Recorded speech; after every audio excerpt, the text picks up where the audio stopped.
Online order app থেকে কিভাবে return করবে চলো দেখে নিই। প্রথমে অ্যাকাউন্ট অন করবে, অন করে অ্যাকাউন্টে ক্লিক করার পর ওপরে রাইট কর্নারে অর্ডারসে ক্লিক করবে।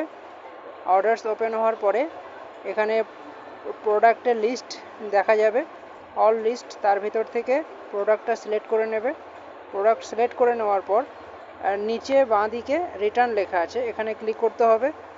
এখানে ক্লিক করার পর রিটার্নের 5-6টা অপশান এখানে দেখতে পাচ্ছ।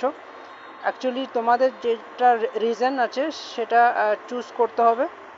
রিটার্নের চুজ করার পর এখানে 5টা অপশান আরও খুলে গেছে। সেই 5টা অপশানের ভিতরে অ্যাকচুয়ালি যেটা তোমাদের ঘটনা পিক আপ, যেটা আর কি যে কারণে রিটার্ন করবে সেই কারণটা চুজ করবে। সেই কারণটা চুজ করে নেওয়ার পর এখানে আরও অনেকগুলো কারণ আছে, যেটা অ্যাকচুয়ালি কারণ সেটাই চুজ করবে। চুজ করে নেওয়ার পর ওখানে কমান্ডে লিখতে হবে, আরও 2 লাইন লিখতে হয় কমান্ডে যে অ্যাকচুয়ালি কী কারণে রিটার্ন হচ্ছে। তো সেই কমান্ডে 2 ওয়ার্ড টাইপ করে দেবে, তারপর কনফার্মে ক্লিক করতে হবে। কনফার্মে যেই ক্লিক করবে তারপরে এখানে আরও একটা অপশান আসবে।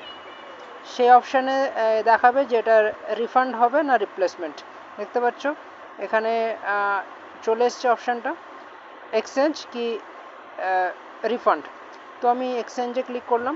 এক্সচেঞ্জে ক্লিক করার পর এখানে একটা টি শার্ট ছিল, তো ওনার এক্সচেঞ্জের সাইজটা এখানে নেই। যেটা তোমাদের সাইজ লাগবে সেটা ক্লিক করবে। সেটা ক্লিক করে কন্টিনিউ করলে এক্সচেঞ্জ ওটা হয়ে যাবে। এনার এক্সচেঞ্জের সাইজটা ছিল না, তাই উনি রিফান্ড করছে।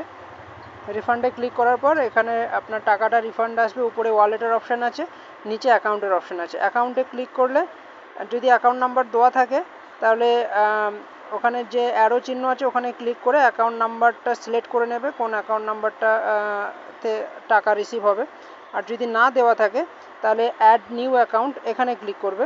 এখানে ক্লিক করার পর এখানে ইন্টারফেস চলে এসছে, ব্যাঙ্ক অ্যাকাউন্ট আইএফএসসি কোড এটা দিয়ে নতুন অ্যাকাউন্ট অ্যাড করে নেবে। তো এনার দেওয়া ছিল অলরেডি, তো ওনাকে আর দিতে হয়নি। তো উনি ওনার ওটা সিলেক্ট করার পর কনফার্ম করলো। কনফার্ম করার পরে এখানে ওনার এসে গেছে, ওনার অপশানটা সিলেক্ট হয়ে গেছে যে কোন অ্যাকাউন্টে টাকাটা আসবে। তারপরে এখানে ওনার অ্যাকাউন্টটা লগ ইন করা নেই, তো এখানে একটা কোড চেয়েছে লগ ইন করার জন্য।